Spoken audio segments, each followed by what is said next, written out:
kisah sepasang remaja yang jatuh hati.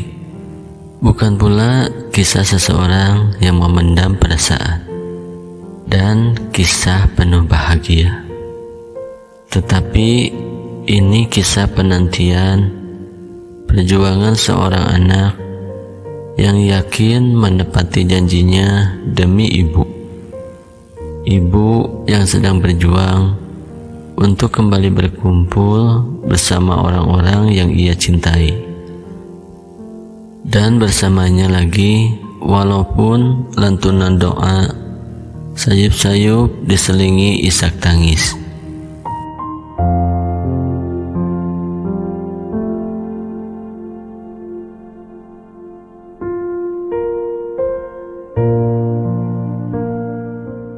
Tahun 2021 menjadi awal dari perubahan segalanya.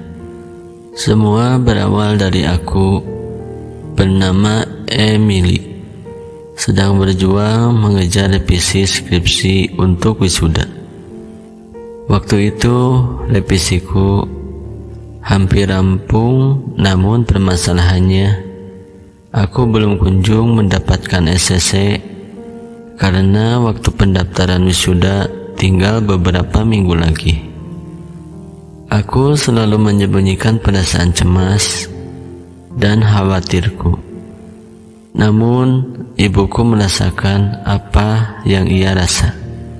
Bagiku, ibuku adalah tombak semangatku yang terus memacu aku untuk berjuang. Singkat cerita, selang beberapa minggu, aku mendapatkan kabar ibuku pingsan di tempat kantor. Saat itu aku sedang menunggu kepastian dosen perihal ACC skripsiku. Pikiranku tak karuan, cemas, khawatir, sedih menjadi satu. Aku langsung menuju ke rumah sakit dan ternyata aku melihat ibuku terkulai lemas di ruangan IGD. Beberapa teman kantor ibuku tampak berlalu lalang melihat kondisinya. "Bu, berjuang demi aku, ayah, dan adik ya." Dokter pun datang dan menemui keluargaku untuk meminta kesepakatan dirawat dan dipasang alat khusus seperti monitor.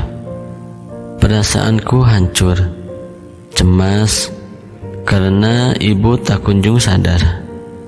Ditambah dokter menetapkan gejala suatu penyakit yang membutuhkan tindak operasi besar, yang kemungkinan kesempatannya hanya 50% saja. Aku terdiam. Aku belum siap meraba hal buruk yang mungkin akan terjadi. Di sudut rumah sakit, aku melihat musola. Aku langsung bersimpuh dengan berderai air mata. Kupanjatkan doa yang tulus. Aku sempat bertekad akan membuktikan bahwa aku bisa masuk pegawai negeri sesuai kemauan ibu. Setelah itu, ibuku segera memasuki ruangan operasi dan aku mencetuskan janjiku tadi. Entah apa yang membuatku yakin. Di sini perjuanganku pun dimulai. Aku sudah berjanji, maka yang kulakukan adalah lulus tepat waktu dan daftar pegawai negeri. Setiap hari aku menunggu di lorong ruangan dosen, berharap dosen tersebut bermurah hati dan memudahkan urusanku. Ku coba lagi, kedua, ketiga, sampai kelima. Akhirnya segala upayaku pun berhasil. Bersama kabar itu, ibuku berhasil melewati masa operasi dan berjuang di ICU. Sementara aku terus melanjutkan pendaftaran untuk wisuda.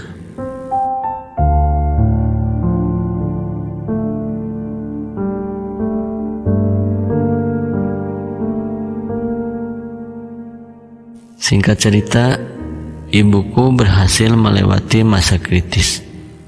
masa kritis setelah operasi, dan kini sedang masa pemulihan. Ibuku memang belum stabil. Diam-diam aku melanjutkan tekadku demi membanggakan ibu. Aku mendaftar CPNS tahun 2021. Sendirian tanpa ada arahan dan saran. Sempat terbesit, aku ingin seperti mereka yang turun dari kendaraan, bersalaman tangan dengan orang tua, dan mendoakan anaknya agar sukses ujian. Kutelan pil pahit itu. Fokusku pada hasilnya dan hari tes SKD tiba.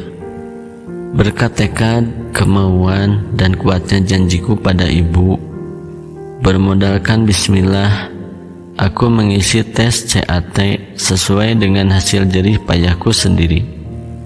Meskipun aku tidak apa akan berhasil atau membuat kecewa.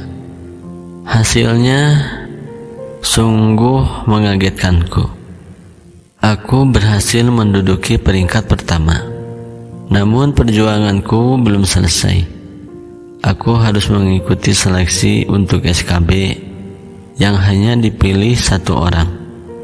Disinilah aku baru cerita bahwa aku sedang tahap akhir seleksi pegawai negeri. Ibuku menangis penuh haru. Dan akhirnya SKB tiba. Ibuku melantunkan doa yang tulus dan berharap mendapatkan terbaik. Dan ibuku menyarankan untuk sholat mutlak. Ya Allah, jika ini keputusan baik-Mu, aku akan terima. Namun, jika Kau beri aku kesempatan menjadikan hadiah untuk ibuku, aku akan menjaga sebaik-baiknya.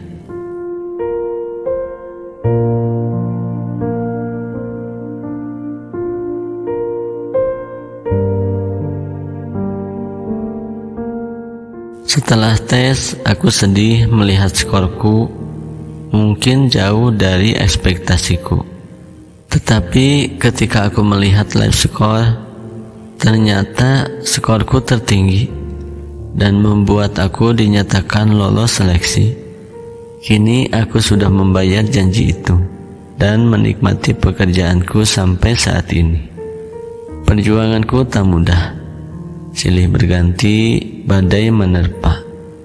Meskipun aku sendiri tak yakin akan berakhir baik, namun janji Allah itu pasti. Di saat ada kesusahan, pasti ada kemudahan. Jadi ujian sebagai nikmat dan percaya untuk meningkatkan takwa padanya.